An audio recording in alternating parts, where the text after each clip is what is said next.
Cleveland Clinic, Florida provides individualized treatment plans for excellent outcomes of health problems ranging from the most common to the most complex, even in cases considered untreatable by others. Cleveland Clinic, Florida. Every life deserves world-class care.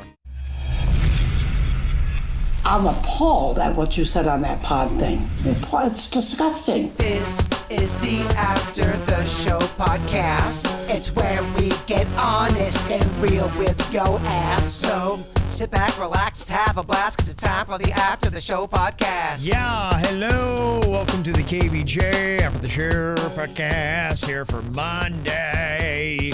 Yeah. Back after the weekend. It's nice. Still have football on. Got only one more football game of the whole season. Oh, my gosh. How crazy, huh? That's Super Bowl Sunday. Are you excited for it, or? Yeah, I'm intrigued. It's kind of, I'm not sure how I feel about the matchup. Cincinnati Bengals such an underdog, so I am kind of pulling for that. The Joe Burrow dude, I know I'd really followed his career. He played high school for that was my rival high school that he went to. So I knew about him way back in the day. And then he went to Ohio State, and he was a backup quarterback there. He got his degree and then went to LSU. So Virginia knows of him. He played there for 2 years, won the Heisman and national championship. And he's now back in Ohio playing for the Cincinnati Bengals. He's a pretty grounded, solid dude. His parents seem really great, and he's just a baller. It's amazing because, like I said earlier on the show, 2 years ago, the Bengals were the worst team in football, and that's why they got him with the number 1 draft pick. And so, hey, look, I root for the Dolphins. Even though I grew up in Ohio, I'm not like necessarily a Bengals fan. I'm a much bigger Dolphins fan, but you look at these teams that have rebuilt. The Bengals go in 2 years and are going to the Super Bowl, and the Dolphins just finished year 3 of their rebuild, and you're just like, the Dolphins have draft picks and money and all that kind of stuff, and they're going to fuck it up. You just know it's just not. 3 years from now, you're still going to be like, Dolphins still haven't won a playoff game. When was the Bengals' big run was it Boomer when he was on there? Yeah, way back in the day. They've been doing it. Remember that? It's many decades, so it's been a while. So you got that coming up, and already they're dropping some of the Super Bowl commercials. They always do that. So the next 2 weeks, you're going to be inundated with Super Bowl commercials. They do that now. They drop them before you get to the actual Super Bowl. Which I don't fucking get. Oh, the Super Bowl commercials, they're 3 weeks old, so they're not new. What the shit is this? Yeah. Mm-hmm. They just get more traction that way. Yeah. They get more bang for their buck. I've never been a fan of the commercials. I think it's just a trick.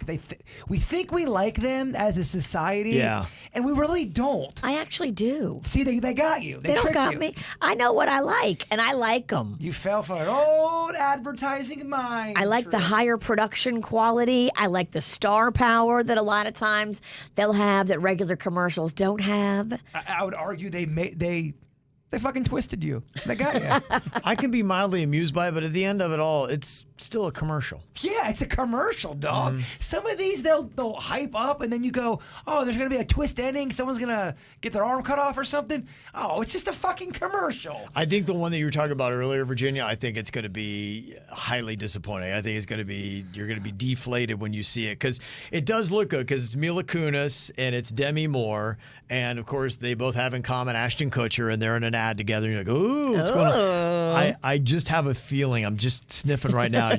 After you see it, you're going to be like, okay. Look, they got me. I'm ready. I already saw it. I want it. I haven't seen it. I just heard the hype on it, and I saw a little 2-second clip. I think because I said it wasn't that good, I think now you're just going to automatically say it's good because just to go against it. No, if it sucks, I'll say it sucks. Mm-hmm. But I want it to be good. Okay. Didn't realize this. Barber had sent this in, said New Orleans was originally scheduled to host the Super Bowl in 2024, but it got bumped back to 2025 because a 17th game would mean a longer season, potentially creating a Super Bowl conflict with Mardi Gras. Oh. Fat Tuesday in 2024 falls on February 13th. In 2025, it'll be on March 4th, allowing the NFL to avoid a conflict. Huh. Okay. There you go. Did you know this? No. All right. So thank you, Kevin. Mm-hmm. Would that be too chaotic to have a Super Bowl and Mardi Gras at the same time? I think so. Yeah. I think it'd be too much. That's too much. Yeah. I would enjoy both of those parties separately, but together it's just like, whoa. I feel like Overload. I thought there might be some crime going on. Yeah. Yeah, there's actually a lot of crime right now in the French Quarter. Is there a lot of crime going on everywhere or no? I don't know. I can't speak on every city, but I know, like, I feel like it's pretty normal here in Florida, right? Yeah, or is it more? It all depends on what news you're watching. I want the real facts. Has crime gone up in the last 1 year or so? I want to know, but I don't know if you're ever I going to think get. in some cities, I've seen the numbers for New York, Chicago. Those seem to be two cities where they have experienced more crime based on who tracks it. And make no mistake about it is politically motivated. Right. I mean, this is a political conversation. That's what it is, too. There's like certain cities that are leaning either more liberal or more conservative, and then people are blaming that for the rise in crime. And cue the political rant in 5, 4, 3, 2, 1 in the chat room. But if you're going to the place that has always offered up crime stats, even before we got so politically motivated, and they're the ones still coming up with the stats, you can clearly see from year to year what did it. And then you can argue about what caused it, but you can clearly see if there is more crime in certain cities. Well, remember those days where you could just say, oh, there's that stat, and nobody would argue it because it wasn't politically motivated? Everybody didn't have an agenda. Yeah, I just want fucking numbers, baby. I want real life numbers. I don't give a shit what you believe. Just give me the numbers. I think they still exist, those numbers, but then everybody tries to manipulate that number to their own advantage. And then they'll tear And it that's the down with problem. rhetoric. You can't trust this, blah, Right. blah, blah, because they donated to blah, blah, blah. And Yeah. Mm-hmm. Yeah. what? Yeah. It's always like somebody's got an agenda and they're tricking you. I'm exhausted by it all. And you can manipulate numbers Totally. to make them out to support your case. I mean, it's such an Totally. easy thing to do. Yep. Well, we're talking about the chillier temperatures that are out there and how different animals are attracted to the warmth of your car. So beware. I had a buddy of mine that had rats chew through the cables in his car, and it cost him $750 to get those taken care of. Damn. And Everett sent this in that rodents may be drawn to car wire insulation that's made of soy, peanut oil, rice husks, and various plant-based materials. The insulation can produce a faint vanilla aroma when it is warm, which may make a car wire appealing. Oh, definitely. And appetizing for rodents to chew. It's warm and it smells Warm good and it's delicious, tasty. I'm surprised all of us don't have rat cars. Yeah, we're just basically driving around in a rat buffet. You're nothing more than a rat Uber. Yeah, that's kind of what it is. And it doesn't help either if you leave French fries in your car, because rats love French fries, kind of like how iguanas love pizza. My kids leave so much food in that car. Oh, if you have a kid, forget about it. I was such a messy kid. Shocker. No. I got to call him out here. Came in late from Caitlin. She said, I'd like to call out an older couple at breakfast yesterday. My husband was holding our 1-year-old, and I was waddling right behind him at 30 weeks pregnant. And the couple behind us saw us heading towards the restaurant door to put our name in, and they took off running to beat us. Oh, damn. They knew you couldn't run. Oh, you ever have that? That happened to me at Publix the other day. It was me and 5 dudes, and I'm going, there's no fucking way they're going to get a sub. I'm like, oh, shit. They're moving pretty quick, and they're heading towards the sub. So I tried to speed up, and they just beat me. All those motherfuckers were getting subs. That happened to me at MD Now. So I pulled into the parking lot at the same time as like 2 other cars, and all of us looked at each other. Yes. And it's like, it's on, bitch. Because they take you first Right. come, first serve. Yeah. So I, sick as I felt, I dead on sprinted from my car Well, to the front desk. A 1 sub order versus 5. There was one person at the deli. Yeah. It was literally, I could have gotten my sub in 2 minutes, and it ended up being 20 minutes. It's a war out there, y'all. They got the fucking make on me, man. They got it. Admit though, y'all, yeah, you've gone into a place like that and you looked over and be like, oh, we got to beat him in there. We gotta beat them. I was daydreaming. I was Rocco, get your shit. We gotta beat them. I was slipping because if you're in a group of 5, you're kind of milling around with the group. One guy could have easily. I just was fucking daydreaming. yeah, that's why you got to be on point. You got to be focused to what you're doing, or it could cost you 15 minutes in stand around time. It cost me at least 15 mins. That's a long time. It is. Yeah. Oh, then you have that sub anger. You're like, Got a comment here. So many people talking about how they had seen the shuttle disaster that happened back in the 80s and how many adults didn't see it live, but the kids did because they showed it in school. Somebody had sent an email, said, yeah, my school in Illinois, they had it on in the gym. We're all there watching it. And then the gas from everybody in the crowd when the Shuttle Challenger exploded, and then they brought in therapists the next day to try to explain to us what we had seen. It's horrifying. Yeah. it was it had a lot of factoids, this documentary I saw that I never knew about. In fact, their death is the most horrific part that I censored this morning. Yeah, you had talked about this documentary that you had seen. Do you happen to remember the name of the documentary? You know what it was? A lot of these people on YouTube, they're historian type people. They're making their own content, so it wasn't anybody. It wasn't like a sanctioned. Yeah, but I did look it up, and it is real. They really believe that they didn't die in the explosion. That at the point of the explosion, they were already kind of tore off on their part, and that for 2.5 minutes, they knew what was happening until they hit the ocean. That they were trying to. And then what? They died on impact. It was impossible to survive. The impact, yeah, of them That's hitting crazy. the ocean. But imagine that. Now, it's not 100% proven that they were all alive at impact, but they did prove from the way they found their body, they weren't burnt.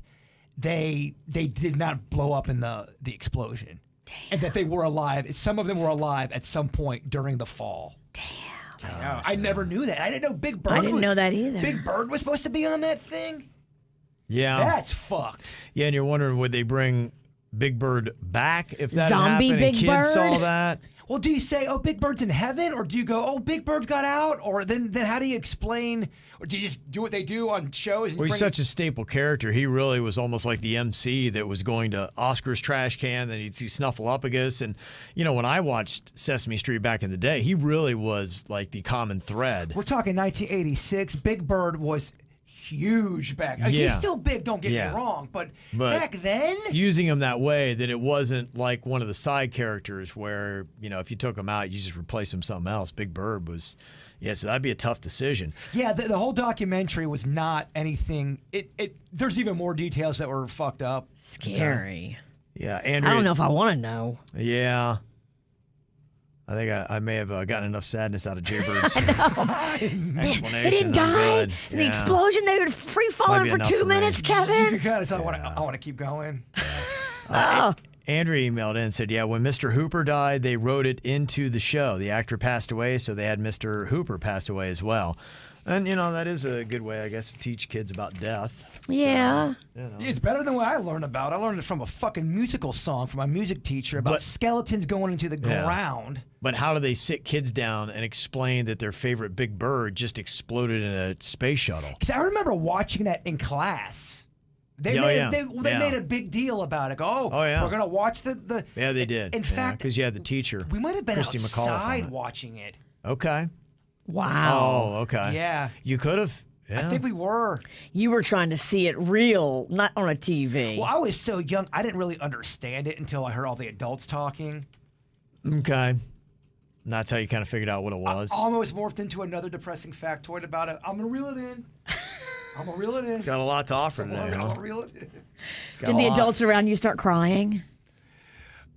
No, but from what I understand, it's too depressing. But yeah, just watch the documentary. There's a lot of literature on it. I sound like my mom over here. I got an anonymous email from the Pizzle saying, Jaybird, have you checked out UFO on Showtime? It's a 4-part documentary from J.J. Abrams. If not, I highly recommend it. It explains how astronauts on the moon's surface saw UFOs and how the Arizona governor was legally threatened into mocking the Phoenix Lights. I'm admittedly high as fuck, but it turned this hardcore skeptic into an open mind. If you have seen it, what do you think? I have not seen it. I saw that email. I'm definitely going to watch that. The whole Phoenix Lights thing, that is, in my opinion, one of the greatest UFO encounters of all time.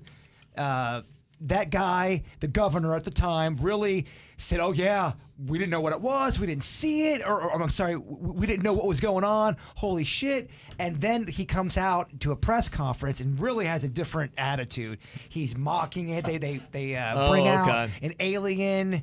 Oh, here's the alien. We got him right here. And the night before or a week before, whatever it happened, he was really saying, oh my gosh, we don't know what this is. And then he kind of made the people of Phoenix feel like, well, you're calling us crazy? You're saying it's nothing? Fuck you, dude.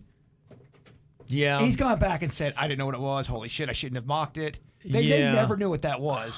There were so many encounters and so many things up in the sky, nobody knows what the fuck it was. It was just fascinating that I think the government, they've really admittedly changed their policy where they used to mock it and be like, let's just, nothing to see here kind of thing. And now they've taken the complete 180 and they're like, hey, if you see something, let us know. Because we'll tell you, we don't know what the hell it is either. Well, I told you about how help us out. There was UFOs that they didn't know what it was back, I believe, in the 40s, I want to say, over the Capitol. The military did not, they came back. They were there a weekend. They came back the following weekend. They were over main buildings in the Capitol, and they have no idea what they were. They didn't know why they were there. This is back in the 40s or 50s. So shit's always been going down. Oh, yeah. And nobody ever brings that story. Well, and I think it's escalating again. I just seen a headline. I look at all this stuff, but this is at least the information they're throwing out, that apparently there was one of the scientists that had worked on, and there's something going on where China or Russia, I think it's China, that has these missiles that we can't detect. And that's why they're kind of freaking out, that they can get there and it's evading our stealth technology. And so, as we have tensions rising with China and with Russia, that the government's like, you know what, let's just get our people to help us out. Eyes in the sky. If you see something, we need to see something, say something. So we're going to get you to buy in on this because we need to figure out what the hell's going on. And apparently there was the one scientist and they're trying to get him out there, and he's now coming or trying to get him to the U.S. I think they're always trying to do that. Make no mistake about it. The government, they're doing that because they have to do that. They didn't want to talk. They lied to us for the longest time about this shit. They knew something was going on. They didn't want to let anybody know. They made you feel like you were crazy. They had to say something publicly because too many people from the military was coming out and saying, this shit is real. I think they realized that the strategy they had wasn't helpful, and they couldn't go about it any longer because, to your point, there were so many people calling BS on it that now they're just like, okay, hey, look, we'll let you know. We don't know. And then that would be the question is, do they have some things? How much do they know that we don't know that they're holding from us? It makes all these stories from the past. Now, of course, there's made-up stories out there, but then there's stories where there are people who had no reason to lie. There's no lying in their life. They had great positions. You look back at their stories and go, man, they had nothing to gain. They were ridiculed. They never, their stories never waver. They're still saying the same shit. Was it real? Yeah. Back in the 50s, back in the 60s, 70s. Especially if they had nothing to gain. It just makes you question everything. Not only nothing to gain, but everything to lose. But then they were ridiculed after. Right. Mm-hmm. Yeah. They've changed their policy, it seems. Good topics, Kev. Justin has said, I don't know all the details, but there is a plane tracker app that is a big story right now. Apparently somebody is tracking Elon Musk's private jet, and Elon has offered $5,000 for the guy to stop. The guy says he wants $50,000. He said, look up the story, but like we were talking about apps today, and you can find all these different planes, anything that's up in the sky, and you can track its speed and altitude. Apparently somebody was doing that, but with Elon Musk's private jet, and he was not comfortable with them always saying, hey, Elon Musk just took off. Here's where he is. He's like, hey, will you stop doing that? Because I'm trying to, seriously fly under the radar, dude. Yeah. You're literally putting me on the radar. Right. So that is kind of funny. The guy's holding him $50,000 ransom. I'll stop posting if you give me $50K. You can afford it, dog. Come on now. And then all everybody else has got to do big. Well, I'll just start doing that myself. You might just have to start swiping out $50,000 checks to everybody. Hey. Mm-hmm. Yeah, how about that, huh? We got Cesar from Green Acres about Suits' movie homework. He said, after listening to the ATS on Friday, throwing all those movie suggestions out to him, you know, by the time he's done watching all these classics that he's clearly been robbed of, we're going to be talking year 2045. Could we speed this up, do 2 movies a weekend, or perhaps one during the week, one on the weekend? I'm sorry. I think it's got to be one a week. It's too much. Yeah, it is a lot. It is a lot. He's got other responsibilities in life. Snoots, don't forget to please put your social media review up there. I always like to see people's comments. People can be real dicky on social media. That's Yeah, when he they should. really let it all fly. His rating, whatever his rating system is, what was the good and the bad of watching Karate Kid? I believe he gave it a Snoots Rotten Tomato of an 84 score. Okay. Which is, you know, that's good. Yeah, I watch a movie that's in there because there are some that I look at the score, and for me personally, I'm like, that's crazy, man. That should be a lot higher. And so I realize that there are going to be some movies that for whatever reason don't have that high score. I watched John Wick again over the weekend. That's one of those movies I can go back and watch over and over again. And You do always blow John Wick. it's a great movie. You love it. If you like the shooting stuff, it's choreographed assassination. It's really awesome. And you like those revenge kind of movies. I love a revenge movie. That's why I love Tombstone. I just love revenge movies. Yeah, Taken, all those kind of movies. I love those. And they're obviously very popular because they keep making them, revenge movies. But if you look at John Wick, the critic score is 86% and the fan score is only 81 on that. Yeah, well, I have found that there's even been movies in the 50%, 45% that I love. One of my favorite movies, Honeymoon in Vegas with Nicolas Cage. Okay. A lot of people just don't like it, don't get it. It's one of my all-time favorite movies. It's not got a good score. And, Right. You know, it's all relative to what you like. Sure. And if I would see the John Wick, and I didn't know, I went on word of mouth on that. People were like, if you have not seen John Wick, you got to watch John Wick. And I was like, okay, it's an 81. I'm like, that To me, doesn't- 81's a great score. Think about that's 80% of the people watching it love it. Yeah, and I think I would say it's a good score. And, you know, for me, it's like, okay, what's that great movie that I still haven't watched yet and still haven't seen that I typically try to go through first? Because I know there's so many other movies that I haven't seen that I need to watch. Yeah, there's always those classics. Like Virginia hasn't seen Usual Suspects. I haven't seen The Matrix. There's certain movies that are classics that just sneak by you. Do you have a classic one you want to see that you've never seen? Yeah, we even just mentioned it. It escapes my mind right now what it was, but you just talked about it the other day, and I was like, yeah, why have I never ever watched that movie? And I don't know why I hadn't. So, like I said, it escapes me. But I have probably 5 to 10 movies that if my brain could organize it, I could spit out saying, yeah, admittedly, I haven't seen that, and I don't know why. Have you ever seen Apocalypse Now? I think so, yeah. But it's been so long. It's been a right? long time. Yeah, I saw it a long time ago, and then I saw they re-released it, like the 40-year. Yeah.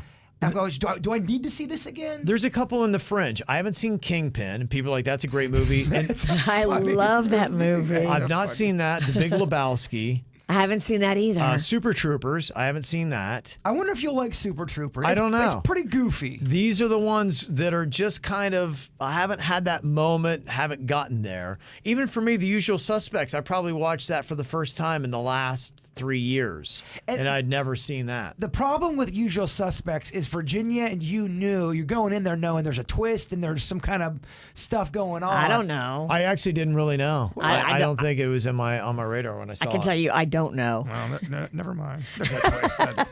Well, maybe Kevin knew it. You guys said there's a twist because of me now. I didn't know it 2 minutes ago. Well, there's a twist in everything in life from a certain point of view. And the one thing we had on Friday, we got another one today. People that look like Ruthie from Ozark. All you need is blonde curly hair. And Angie said, my 4-year-old looks like Ruthie from Ozark. That's awesome. That's adorable. Yeah, if you're watching KVJ TV on YouTube, you can see that. Yeah. And also, thanks for turning me on to Ozark. Hadn't seen that before and didn't realize it until I saw it. Cobra Kai and Queen of the South. Love your recommendations. Oh. Angie from the Fort, not Hollywood. So there you go. Okay. Things to check out. What are you guys watching right now? I'm making my way through Yellowstone. And I really enjoy that. That's the Kevin Costner. He's got a ranch in Montana. I'm watching a lot of YouTube stuff right now. Okay. I'm looking for a series to get into. Uh-huh. I try to get into the last season of Ozark. For some reason, not hitting you, huh? I'm struggling to get into it. But I think too sometimes I put it on at night and I get tired, then I'll fall asleep. So it's not that I'm hating on it. Yeah. I just got to be in the right mindset. Okay. But I am looking for a new series. Okay. I think I might jump under your Yellowstone. Is it revengey? Slightly. It is. He owns this ranch, and it's. You can almost relate to it with South Florida. It's where all the rich people are wanting to go on vacation, and you have the people that were originally there, and so he's fighting tooth and nail to try to hold on to this land. Gotcha. You got developers and all that kind of stuff. So it really is just that's the continual, and I'm on season 4 right now. And they kill a lot of people. There's a lot of death. And you're going, I didn't know Montana was so violent. I'm watching Mandalorian. I'm watching Okay. that, and I'm sorry, the Boba Fett, I should say. Oh, okay. And then I'm watching. I mean, I am keeping up on the new Sex and the City and just like that. Okay. But I love to hate watch it. Okay. I like to come in and tell Virginia, go, you're not gonna fucking believe what they wrote this week. Yeah, I'm not gonna watch that just because it's so annoyingly woke. It's worth watching if you are watching it with somebody that likes to make fun of stuff. Okay. All right. They just tried really hard. Yeah. A lot of people. To get a lot in 10 episodes. They want to be on the cutting edge of everything that's right with society now that we do. And the one thing I didn't mention in the first episode when Big dies, Yeah. I don't know how I did not mention this. She walks in and he's on the ground. He's not dead yet. He's still alive. He's still alive. He's still eyes twitch. He's still moving. She never calls 911. You're going, all right, you should call 911, Carrie. All right, I'd probably call 911. She just lived Big. No, fuck Big. Call 911, Carrie. Big is dead because Carrie Bradshaw didn't call 911. Oh, damn. Yeah, Peloton and Carrie Bradshaw killed Big. Wow. Yeah, she Okay. never called 911. Well, you have to call 911 as you're trying to tend to the person. Yes. Get the paramedics on the way. The blood is on Carrie Bradshaw's hands. You don't hang out and like hold him and cry. Yeah, that's all I got about that. The one show that I watch a lot, Billions, on Showtime, back for a new season, and I had not seen great reports on Twitter about the first episode, and I finally this weekend, my wife and I sat down to watch it, and probably about 40 minutes in, I just turned it off. It was boring. Wow. Yeah, the one really, the great character that brought the drama to that show, he left after last season, and they just started off, and it's just like people that are just living their life, and I'm like, I live my life that's just as exciting as this. I'm like, Yeah. I want something exciting going on It here. was like that one movie that won all those awards you were watching. You go, I don't know, first 30 minutes, this is this guy fucking walking around this room the whole time. Yeah, what is this? You watch anything, Virginia? I am. So I love that Joe Millionaire reboot Okay. on Fox. It's called For Richer or For Poorer. And they have two dudes. Both of them are hot. Okay. But one of them's a millionaire and one of them's not. The one cat is worth $10 million, and then the other cat is just like a regular construction guy who also owns his own business, but is not a millionaire. But I mean, still would be a great catch. So these girls are trying to figure out, who's got the money. Okay. And who they are more into, and they're always speculating. It's just, I love it. Yeah. It's mindless. Yeah, I know those shows do well. That Too Hot to Handle's back on your Netflix. I saw that it's back. I didn't even watch Too Hot to Handle season 2. I did, sometimes it's kind of like a relationship. It's too much. I've been there. I can't give you that much of my emotional time. I loved season 1, but now I'm done. Yeah, I don't think I can go back. It's a lot, Kevin. Because Because it's just the same I thing. can see it, yeah, It is. right. It's tiring. It It is. was a fun ride. It was great. But baby, I can't do it again. I love those characters. I love Chloe and I love all them from the first season. I just don't want to go through it again with a whole new cast of characters. It's the same thing with Big Brother. I used to really love Big Brother, and then Big Brother even kind of got a little too woke. I don't know. I'm kind of excited about Celebrity Big Brother. It got about not what Big Brother was about. It was about feelings, and you can't lie. If you lied in Big Brother, you were legit a liar in your real life when you got out of the house, and not even gamemanship anymore. It's it was just fucking weird, man. They put guilt on people. Well, yes, and then for bad behavior. Yeah, well, then you're watching it and you get emotionally, and you're putting all this time into it, and then you go, oh, this is what. Oh, fuck. Those shows can't have a conscience and be good. That's what. You're talking out of both sides of your mouth, and I don't like when people do that. Well, the less conscience they have, the better the entertainment That's what you're watching. You're watching despicable people doing things that you wouldn't do, and you're like, that's what makes it entertaining. Exactly. Well, there was a turn where if you were lying in the game, and then the people that didn't play very well in the house, they were mad that you lied. Well, you didn't play an upstanding game. Well, motherfucker, it's a Big Brother. It's like going to a titty bar going, I can't believe they're showing tits. Yeah. Mm-hmm. Text said, did you try Peacemaker on HBO Max yet? Wonder if it's worth it. So much hype, but it looks cheesy. I have not tried it yet, and I read last week that it is the #1 streaming show across all platforms, no matter what it is. It's got John Cena in it, and it's an odd twist, I guess, on a superhero kind of thing. So I haven't seen it yet, but considering how well it's doing, I'm starting to warm up to maybe jumping in and trying to see what it's like. But it's not a show that I know the Mexican Queen would like, so it would be a solo watch. Your idea of going back and watching an old series that you've never seen before depressing to you? Like, okay, if you've never seen Frasier before, to go knee deep into a Frasier, depressing or cozy? No, I think it could be cozy. In fact, there's a part of me in the back of my brain I've been contemplating going back to watch Arrested Development again, because I see some of the clips from that show, and I was like, gosh, there were some really great moments in that. And I don't know, do I want to sit down and watch the whole 30-minute episodes, or do I just like the little clips that you get to see? But I would consider doing that. That's what I've noticed about living in a binge-type society now, where you would watch things at a slower pace. You could retain the information a lot quicker, or I'm sorry, a lot easier, and remember funny lines and parts. Right. If I'm binge-watching something like I've done with Arrested Development, I forgot so much of that. Yeah. You go back and you probably would laugh and forget, oh, that was really funny. Right. I could possibly go and check it out. It's changed with binging. Yeah, it has. It's interesting how it's done. I just saw today, there was a show that I used to love as a kid, and there's so many lines and scenes. My dad would watch it with me a little bit back in the day. It's called WKRP in Cincinnati.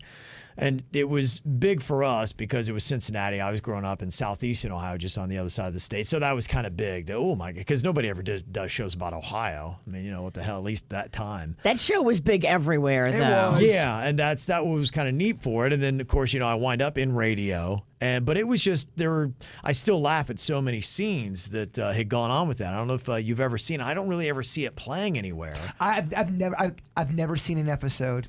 Yeah, and so, I think you can find them on YouTube. You can. Maybe you could go in there, but I don't know if it would work if you just watch the scene, because it's one of those things where you have to know the characters. Right. And without character development, do you find it that funny or that good? But I just saw that Howard Hessman, who played Johnny Fever on that, if you remember that show, he passed away at the age of 81 from complications of colon surgery. He also was on the show, head of the class, played Charlie Moore, the actor turned history teacher. Do you remember that class growing up, or that show growing up? A little bit, but not too much. And the only reason why I even gave it a chance was because that was the show he did after WKRP. So I remember being okay. It wouldn't. I mean, it's exactly what you remember. Very 80s. All the dudes had that coiffed mullet. Okay, yeah. So I don't know if the writing was great, but WKRP had some very classic moments from that show that I thought were great. I'm going to have to go back and watch some of that. One thing that I had talked to you about last week that is really kind of panning out, and I read more articles about it over the weekend, and that is how new music is trending down when it comes to streaming. Oh my gosh. I think it was about 80% of the music streamed over the last year was old music. Denny's and Suits played me so. I guess it's popular. Have you heard of is it the Island Twins? Is it the Island Twins? The Island Twins? Okay, I don't know. They were playing at one of those the Fancy Miami place. They came out and rapped. They rapped without a beat. It was the worst shit I've ever heard. And they have a massive following. I don't know how anyone could defend it. And I do not. I don't want to be a hater of music. Yeah. But this was like your brother going out there and who's never played an instrument before, trying to entertain the masses. Yeah. Well, what the fuck was that, Denny's? It's weird because they kind of got famous for, they have like a vibe or like that they go with. They're like, I'm the island boys. I got all these toys. They do that and they got famous for that, right? So when they got invited out to live to go perform, people just assumed they'd have music and that they were just kind of vibing. And they went with no music, a cappella. And people started booing them. But I think they got a massive audience, though. Oh, they got a big following. They paid a lot of that- money to fly him down. Wow, that would be tough to try to carry that room without You have to see a this, beat. Kevin. You have to see this clip. You go. It went up everywhere because people, again, they had a lot of hype about them, and then they come here to perform, and their first performance is the weirdest thing ever. It I don't think was- I've heard of 'em. It was weird, man. Wow, And they paid okay. a lot of money. Really? And Oh, yeah. I guess they're the rage. Don't know. I've not heard my kids, I don't think, talking about them. I'm trying to think of what I hear from them, and no. I see them all the time on social media. I don't like throwing the word awful around, especially when Okay. someone's trying to do their thing. But we can't act like it's good. I know. I've seen these cats. They are weird AF. But okay, What are they doing with their hair? I'm not even. That's their look. It's got nothing to do with the hair. Yeah. It's about them getting paid to do a musical performance. But are they doing well streaming music, or do they do just well because they're a gimmick on TikTok or They're a something gimmick like that? on TikTok. Oh, okay. They go up each day. Somebody sends them like a topic or something, and then they'll just freestyle about it, and then people rave about it. But I think people assume that they might do this over music too, but I guess not. I guess I'm being a hater. I'm being a hater because Yeah. they're getting major success, and I don't see how. I'm like, what the fuck? Yeah, somebody texts in yet. They're TikTok clowns. They're Cuban American. They're from the West Palm Beach area. Oh shit! Oh, jeez. Damn it! Sorry, y'all. Fuck. Damn, of Yeah, course I go in. but all the kids sing it, Island Boys, so they're from here. So yeah, if you guys want to come on and defend, you are free to come on and talk about it. I feel bad now. Their real names Don't are. say the real name. Let's not make this a thing. Virginia's really gonna dox them, and they live at. I didn't know that was, but Dennis showed me the clip, and I said they're famous. I go for this song. I go, what the fuck was that? I would like to ask them what the fuck happened out there. Okay. Yeah, I'm not really sure what it is. It's not at all anything that I know anything of. I'm just reading the comments. Nate C said that they're disrespecting an entire group of people. Apparently, they have hair, grills, tattoos, all that stuff. So I don't know. Are they a spoof act? Are they trying to take themselves seriously? If it's a spoof and I got duped, then I'll own that and I'll wear that. But I've seen a lot of their stuff. If they're spoofing, it's like Andy Kaufman style, where they're trying not to let anyone know they're spoofing. it's just one of those things where Okay. I just don't. If people are legit saying, y'all, they are amazing. These guys are great. You won't fucking believe this. One goes by Kodak Red. No. That's what the people in the chat are Okay, saying. That's hilarious. They got to be spoofing, and then they're clearly spoofing, and I've been misinformed. What's the significance of Kodak Red? Well, Kodak Black? yeah. I think he spells it different too. Yeah, but it's clearly a play off Kodak Black. Oh, I get it. Okay, if I'm being duped, then that's different. Okay. But yeah, what I saw to that point about new music hurting, and I think there is a little concern about it because, hey, if we're not adding new music that is going to stand the test of time, I don't think it's anybody's hitting the panic button yet, but it is at least at the point where it's interesting. And groups like Queen, they say Queen was the most played rock band on radio last year all around the world. That's a global thing. And they said across all genres, they ranked fourth behind Ed Sheeran, Dua Lipa, and The Weeknd. Queen was number 4, heard on the radio last year globally. There are some songs and some types of music that really does stand the test of time. Clearly it does because the numbers aren't lying. Well, you still see, like right now, talking about Queen, they had that one car commercial that's going on where you can go you don't have to drive with your hands, and they're all doing the "we will," and they're doing the clapping their hands and showing that you don't have to drive, and the whole family's doing "We Will Rock You." I mean, that's a song that globally pretty much everybody knows. I mean, I notice every time you do your music poll, every time if there's 2 new songs, and I'm not starting shit, I'm just noticing what happens. You Yeah. throw an older one in there, the older one wins every single time. Yeah. So, interesting stuff. So, I don't know. You can take it as any serious commentary, but there is something right now with the new music. And like I said, my only thought is that, one, personally, I hate to always trash on it, and people agree, there's a lot, not all, but there's a lot of new hip-hop that is complete garbage. And I think a lot of the pop songs are really retreads of what had been around. Now, you could argue that that's the way it was in the 90s, too, because look at all the samples that they did. But The Weeknd really is nothing but the new Michael Jackson. But you could argue, though, But I love his stuff. They took samples and did something different and unique with it. Back in the 90s, too, you had a lot of things that you had the birth of alternative music. You had rap really going into the mainstream across the board. A lot of big musical moments were happening during that time. I feel like there are fewer artists that wow me with their talent. Ed Sheeran does. And I think he writes really well-crafted pop songs. Yeah, and even if you look at that, I mean, I think he has one song on the air right now. I think it's 2 chords. Okay. Maybe 3 chords. Yeah. I'm not knocking down. I'm just saying Yeah. it's different than it was back in the day. Now, there's always been 3-chord songs that have hit and been hits and all that. But you just don't see songs today where you get a guitar or a piano and go, wow, there's like 8 or 9 chords in that thing. That's kind of intricate.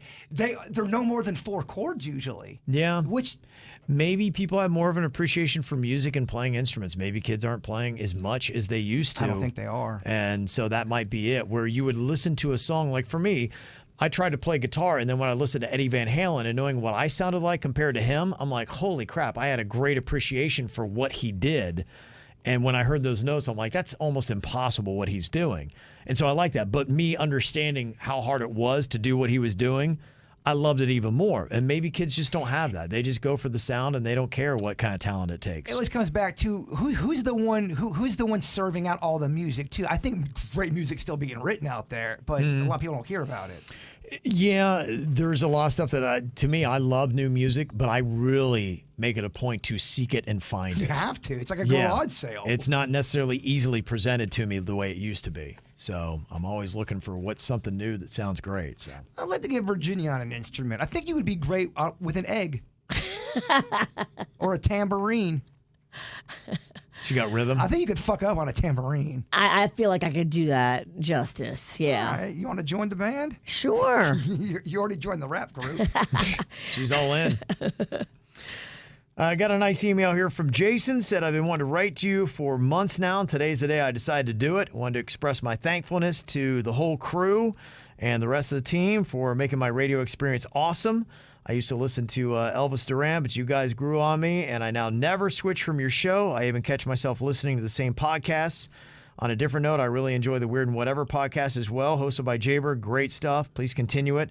I live in Coral Springs, so I won't ever run into you guys to say hello. Bummer.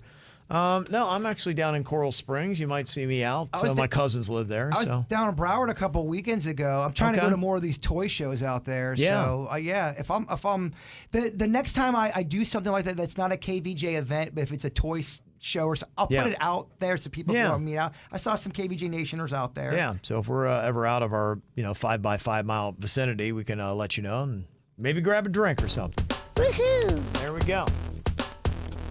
All right, Virginia, tell us about our preferred booze here for the KVJ After the Show podcast. We love Atoll Vodka. It's got a crisp citrus finish, and you can pick it up right now. You can have it delivered right to your home. Go online, mashandgrape.com for Atoll Vodka. Cleveland Clinic, Florida provides individualized treatment plans for excellent outcomes of health problems ranging from the most common to the most complex, even in cases considered untreatable by others. Cleveland Clinic, Florida. Every life deserves world-class care.